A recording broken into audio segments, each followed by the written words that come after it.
Yes, the decision that everybody was anticipating, unless you're one ideologically driven group, in the Jussie Smollett trial, and it was actually a good one. Like, for the most part, it was a little bit confusing, right? When all of the charges were being read out because he was convicted.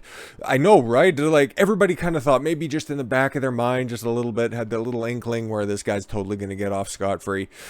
We can let that linger for a little while because the sentencing hearing's not going to come for a while. So he's still walking around just absolutely scot-free, and he's still apparently pimping out his fucking resume to try to get work after this is all said and done. It's not like it's working or anything. And it looks like he might be having a couple of days stay in fucking club, well, it's not quite club fed, but at an Illinois jail for a minute, but that's, of course, going to be highly unlikely. But yep, Smollett convicted, 5 out of the 6 charges. So, before we take a victory lap and take a look at all of the sub-stories that are out there, and a lot of people are changing their tune, except for that communist Marxist organization I referenced earlier. But yeah, before we take the victory lap, let's get into the specifics. Actor Jussie Smollett, hopefully he tries to go back to homeland. He goes back to Paris, where he is famous French actor. He was convicted Thursday of staging a racist, homophobic attack on himself, and later lying to police about the matter. A panel of jurors reached a verdict nearly 3 years after the former Empire actor. Yeah, it would have been 3 years in January, right? I forget the exact date, nor do I really care, because it's all done. It's finally done, and it looks like justice maybe has kind of been fulfilled. Yeah, but you guys know all the specifics of this anyways. Yeah, that he hired a couple of black guys to beat him up and yell, "This is MAGA country," in the middle of Chicago at 2 or 3 o'clock in the fucking morning after he's out getting a Subway sandwich after coming home after a flight, and he was DMing with the fucking Osundairo brothers, who, yeah, if you couldn't tell by the name, are from, like, fucking Nigeria, but hey, it's MAGA country, and he was beat up by white and then pale individuals. Don't necessarily need to get into specifics or keep your story straight because you're a fucking professional liar, dude. Sucks to suck. As the verdict was read in the courtroom, the 39-year-old actor stood and faced the jury, showing no visible reaction. He's like, "Oh, fuck, I finally got caught." Smollett was found guilty on 5 of the 6 felony disorderly conduct counts. He faced 1 count for each separate time he was accused of lying to police in the aftermath of the alleged attack. Yeah, if you guys remember when we went back over this in the Daily Mail article, I forget which one that was. I think it was either when one of the defense attorneys said that, oh yeah, he lunged at him, or one of the prosecutors, he said the N-word, whatever. It's like, fine, that's also what you texted there, stupid, and you're only, at half an N-word, so what did only half of you object to it? It doesn't matter. Who gives a shit? It's all said and done now. That's going to be, okay, because 2 things come out of this. It's like, okay, you've been convicted multiple times over of being a liar. So anytime that you're ever asked, especially directly in the confines of a courtroom proceeding, that's going to be a tab that's immediately attached to you. I think it's within a criminal sense for the next 10 years. You can bring it up without any sort of cause whatsoever. Hey, you were convicted of lying to a jury. No further question. That tab immediately gets attributed to you for the next 10 fucking years. So you're always going to be branded a liar, and people until the end of time are going to be like, oh, that's that fake hate hoax guy. Yeah, the guy who tried to cause a racial war back in 2019. Yeah, no. He just was a little bit too cheap to pay for some professionals, and could have actually got away with it if he would have just spent a little bit more fucking money. Maybe that's why he was trying to get the raise from Empire, but oh well, it all blew up in his face, and depending on his cellmate when he eventually goes to jail, and if he ever does, might blow up in his face there again, but he might be eliciting that response as well. But yeah, 5 of the 6 felony counts. Okay, if you're going to get charged with 1, 2, 3, don't you think that you just run down the rest of the list?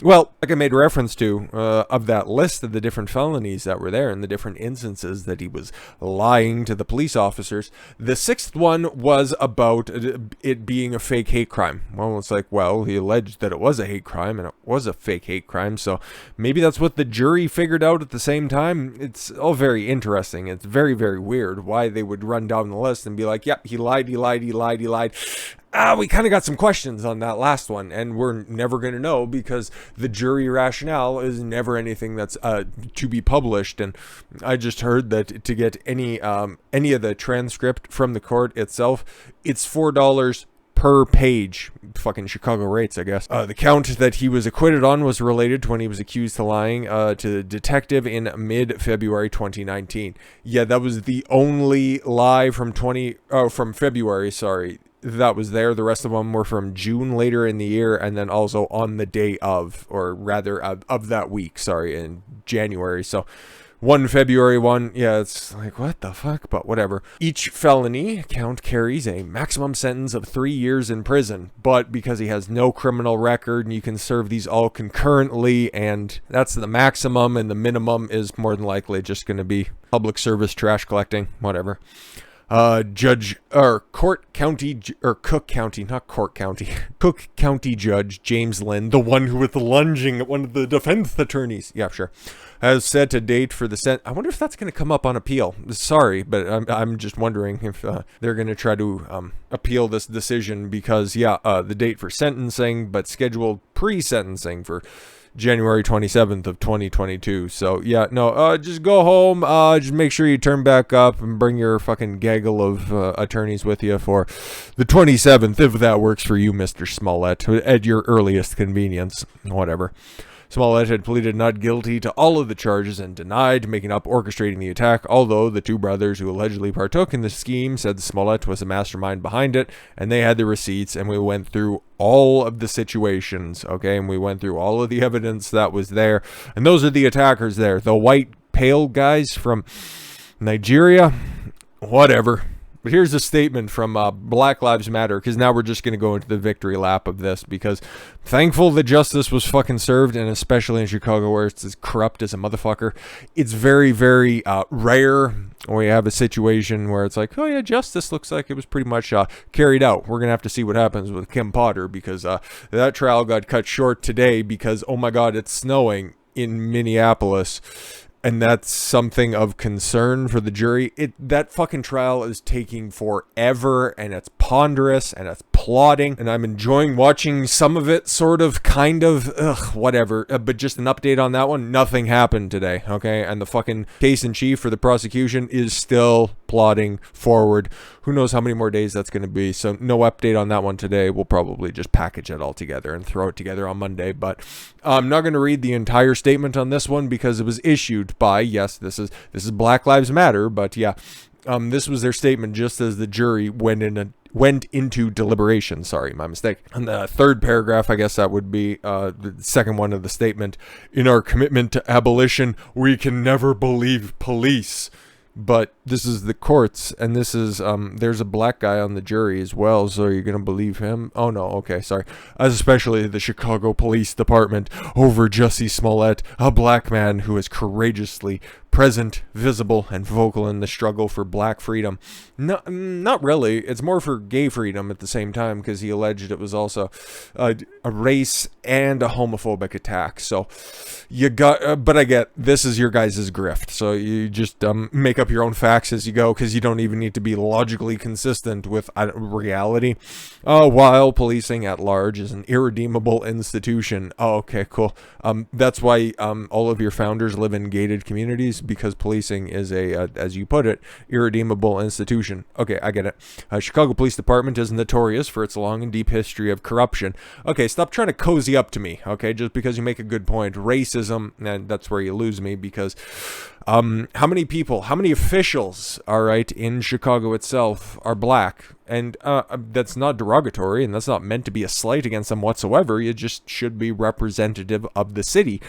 And a vast majority of the people, not just the ones who get snatched up by the criminal system, are black in Chicago, okay? So, and brutality. Well, you know what? 2 out of the 3 ain't bad. From the murders of Fred Hampton and Mark Clark, always nice to have an alliterative rhyming name, to the Burge Tourettes, okay, to the murder of Laquan McDonald and the subsequent cover-up and the hundreds of others killed by Chicago police. But what about gangs on the south side? But yeah, it just devolves from there into, oh, look at how much of a victim we are, and we made this really wonderful, I don't know, cutout picture, so please believe us and believe all victims. Kind of like Don Lemon, who's going to be, he's, unfortunately, we've talked about him quite a bit this week, because he's eventually going to have to pay for his sins of grabbing dicks and bars. More on that one from previously in the week, like I said. But yeah, no, he's cozied up on a couple of different occasions to Jussie Smollett, and now, unfortunately for him, yeah, those chickens came home to roost, and now he's completely did a 180 on the situation because, oh my god, all of a sudden, I can't believe this dude was a liar. Oh my god, I was out there tweeting support for him, and I just can't fucking believe what happened. Can you guys believe this? Oh my god, did you see the evidence that was coming out of court that day? I just couldn't believe it. I thought his attackers were white. Or pale, or at least not from Africa. Fuck. Oh, God, they are. Oh, man. I'd have to go back and delete that tweet. Really does suck to suck. Don Lemon branded his pal Jussie Smollett a liar just hours after the actor was convicted of staging a hate crime against himself on Thursday. But the CNN host still failed to address his own role in the made-for-TV drama. Yup. Lemon discussed the Empire Star's guilty verdict on his show Thursday night during a brief segment with legal analyst Joey Jackson, the man with the enormous fucking jaw. Like, oh my, like he looks normal from like the nose up, but that motherfucker's got like a 10-pound jaw.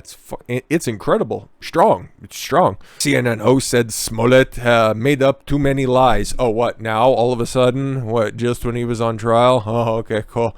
In an attempt to explain his false narrative that two Trump-loving bigots beat him up and tied a noose around his neck in Chicago on 2019. You know what? He might have been able to convince the jury that he was telling the truth. Maybe if he wore the noose to trial one of the days, might have elicited some sort of sympathy. Could have tried something. I guess he got caught up in that because he took the stand himself. He got angry with the prosecutor as the prosecutor poked holes in his story, like you've done multiple times, and not really the story that you tend to be poking holes in. Calling the other witnesses liars, Lemon said in the high-profile trial. Lemon went on to say Smollett had potentially made it harder for legitimate victims of hate crimes. No, it's not. I fucking hate that argument every single time, okay? If you have a legitimate case, okay, when it comes to anything, because this is normally misconstrued when it comes to, oh, there's somebody out there, oh, you just to trump up these charges, and then real victims of like sex crimes or victims of abuse, oh, you do this type of stuff and it makes it more difficult for people to come out and express their story.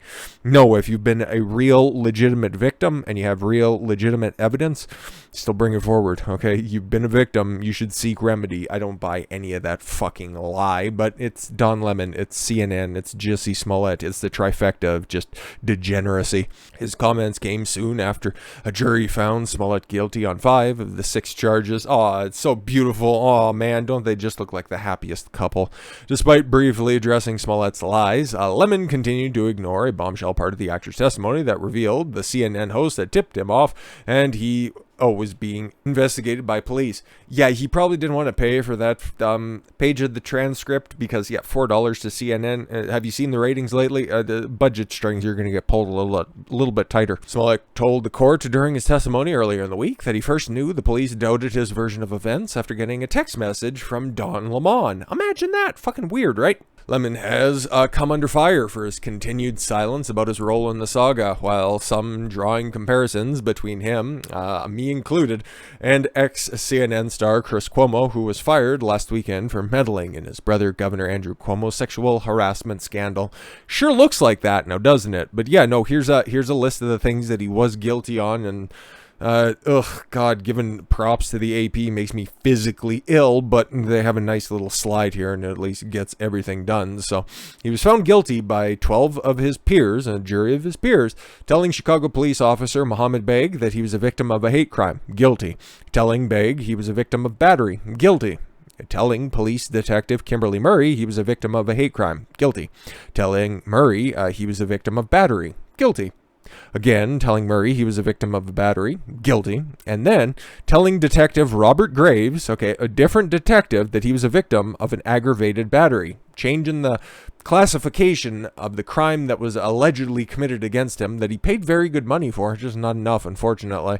Making up the story as he goes on, and then a couple of weeks afterwards, yeah, it's keeping all the details straight, a little bit difficult for him. He didn't have a producer off stage whenever he yelled line to help him out with what's supposed to be in the script. But hey, to be fair though, Don Lemon's in good company, and in fact, a lot of other people are getting called to task for this one, and this is where we're going to end it off here today by just running down the different people who have once again backed a lame horse, but in some instances they would prefer to be under than backing the lame horse.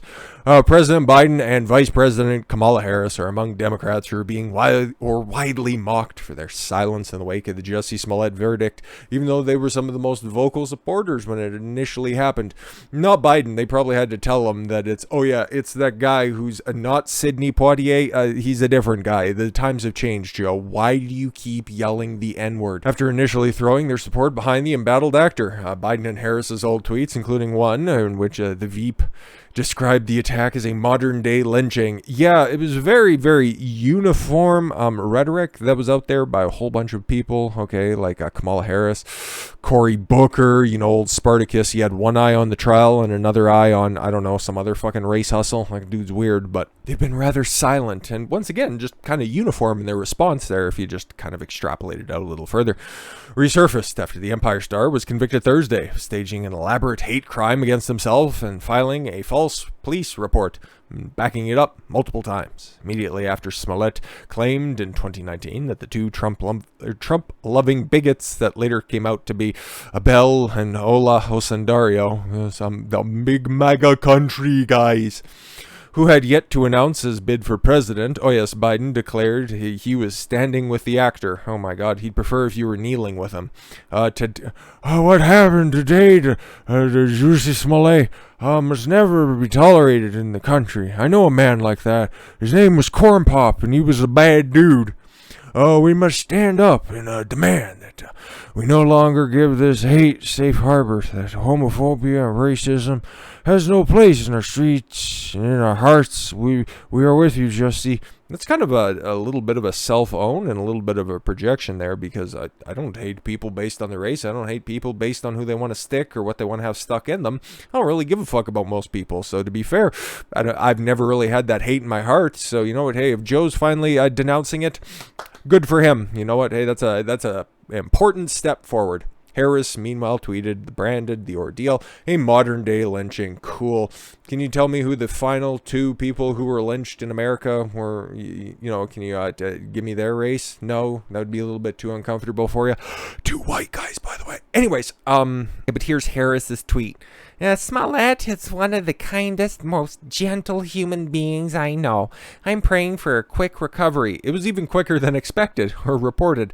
This was an attempted modern-day lynching. No one should have to fear for their life because of their sexuality or the color of their skin. And then, the Cory Booker, basically the same shit. Okay, and those in Congress who don't feel the urgency to pass our anti-lynching bill designated lynching a federal hate crime, I urge you to pay attention. Smollett was an attempted modern-day lynching. Oh my God, that must have been the MPC update for the beginning of 2019 for the first quarter. They are joined by a string of other liberal politicians, including squad members. Yes, the Jihad Squad, if you're Lauren Boebert and Kevin McCarthy. Representatives Alexandria Ocasio-Cortez and Rashida Tlaib. I'm sure if you want to hear her opinion on it, she either is giving or has gave one of her Instagram live stories while she's mixing drinks or, I don't know, baking cookies or something like that. Kwanzaa cookies, whatever the fuck she does. There's no such thing as racially charged. Oh, cool. This attack is not possibly homophobic. It was a racist and homophobic attack. No, you just told us that there's no such thing as racially charged, and how can it be racist? I don't get it. It's almost like your fake words have no meaning. It was like, what's happening to our country? They work to change it. No one's going to water down or sugarcoat the rise of hate crimes. Yes, self-reported hate crimes like multiple times happen on college campuses. It's like, oh my God, somebody spray painted a swastika. Oh, good, we have the perpetrator on film. Oh no, you do? Yeah, and he looks exactly like you. Oh, fuck. Sucks to suck. Tlaib tweeted the same day, the dangerous lies spewing from the right wing is killing and hurting our people. Is under that hairy jacket is a big old Make America Great Again t-shirt. Wow, that's very interesting. Okay. Thinking of you, Jussie Smollett, and my LG whatever. What a bigot. She didn't even use all of the letters there. But this was a long time ago, 2019. Thinking of all of her BLT neighbors. That's awesome. The tweets, which are still up, circulated again after Smollett's guilty verdict was handed down. Conservatives called on Biden, Harris, and other colleagues to issue retractions. No, they still back liars. Have you seen what the fuck they're doing out there in Congress? Yeah, but one last time, for old time's sake, Joe Biden defended Jussie Smollett. Kamala Harris defended Jussie Smollett. Bernie Sanders, Elizabeth Warren, and those who defend a fraud or frauds themselves, tweeted Andrew Pollock. Couldn't agree more. Okay, and then Rona Romney, don't really care what she has to say. Clay Travis, jury finds Jussie Smollett guilty on 5 of 6 felonies, staging a hate crime in Chicago. Look forward to VP's apology on the tweet, calling what happened to Jussie a lynching, and for Joe Biden's apology for calling it an example of homophobia and racism. Well, yeah, to be fair, though, the jury did find Jussie Smollett's attacker guilty, and he will be brought to justice. We'll just have to see on the 27th, and then later than that, because that's just pre-sentencing. So, who knows? He'll be enjoying, potentially, his final free holiday in the embrace of, hopefully, a little bit more trusted confidants this time around. But with that said, guys, thank you all very much for the gift of your time. I've been Don Consuelo. I want you to follow your gut and get after it. Take care, everyone.